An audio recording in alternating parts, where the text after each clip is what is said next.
Hi guys, trying to transfer videos from your iPhone to your PC, but it's slow, failing, or just not working. Instead of struggling with iTunes, you can let Syncio's Mobile Manager do this for you. First, launch this free tool on your computer. Connect your iPhone via a USB cable.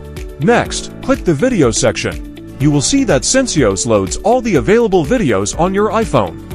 Then, choose the videos you want to export.